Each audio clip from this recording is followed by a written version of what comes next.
right. First of all, guys, Bel-Air is an amazing show. Look, it flips the original upside down.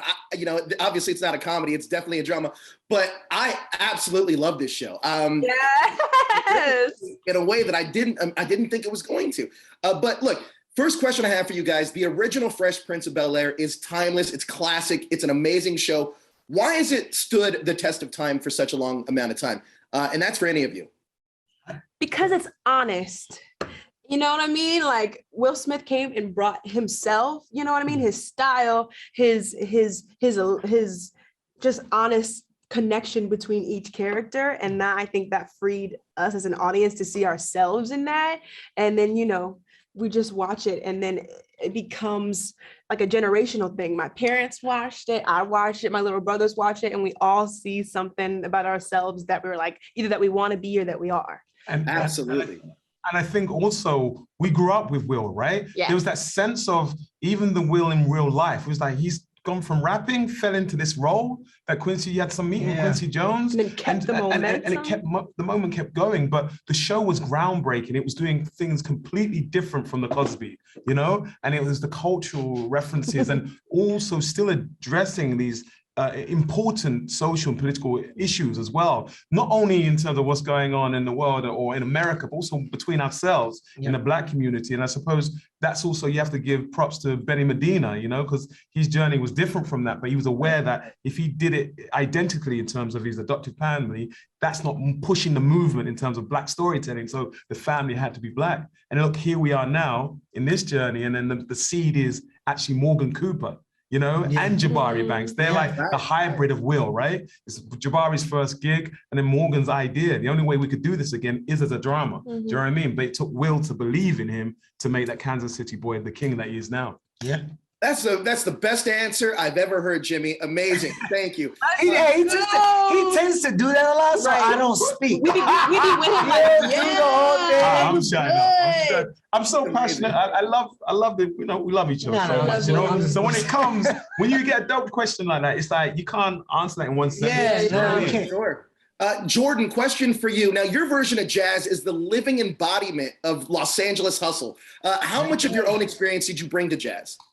90% of it, honestly. I'm from Los Angeles. I'm not from Compton, but I am from Inglewood. Same. And, okay, there we go. Inglewood. What up? Inglewood. Just being, in a way, and how I relate to Will is the way I grew up. My mom took me out of public school, put me in private school, and that was my first time when I was younger, just kind of being a fish out of water. I just wasn't used to anybody else but Black people.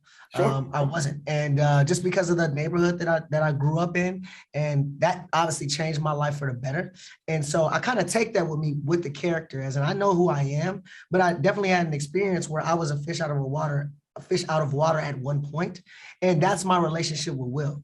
Will comes here to Los Angeles, and I am that fish out of the water, that I can see myself in him. Mm-hmm. And it's something that I take pride in. So when I'm giving him advice and I'm giving him wisdom, I can take pride in that because I'm like, I see myself in you. Right. So that's, I bring really, especially with me and Jabari scenes, like it's really just us. Of course, I have jazz subconsciously embedded in my mind from watching Fresh Prince 100 times each episode, of course. Mm-hmm. But I'm not like, okay, so like, how do I bring jazz? Like, no, I am jazz already. Yeah. Right. Now, Simone, there were 2 Lisas in the Fresh Prince, but you still have the most original character on the series. Do you base your character off of anyone from the Fresh Prince? And if not, where do you draw your inspiration from? I think because Lisa we meet her in a completely new place, I have a lot of freedom to reinvent, and especially she's in a whole new situation. Now she's got to pass with Carlton in the Banks family, and now she wants a future with Will, and now her present is all messed up. So, so it's just, I find a lot of like grounding and strength in her. I think she's a little bit We have the same essence, I guess, but I make her a lot deeper than me. You know, I'm like go with the flow, like laughy, but like she focuses a lot more. And I learn a lot from her in that sense. And so I thank Morgan and the writers for giving me a lot of reign in this, and to make it a little bit of a fresher take. Yeah, look, Morgan does a phenomenal job of making this feel authentic and new and fresh. And let me just say, this is the best music I've ever heard in a show. Let's go. One of my songs is on there. Yeah. Phenomenal. It's phenomenal. Yeah. Terrence Martin and Robert Glasper are composers, you know? Yes. Some fellow. Yes. Yeah. So that's great to hear. Yeah, look, the show is amazing. I've seen the first 3 episodes and I can't wait to watch more. You guys do a fantastic job. So thank you so much for your time. I honestly appreciate it. Thanks, guys. Thank you. Thank you. Thank you. Appreciate you so much. Thank you.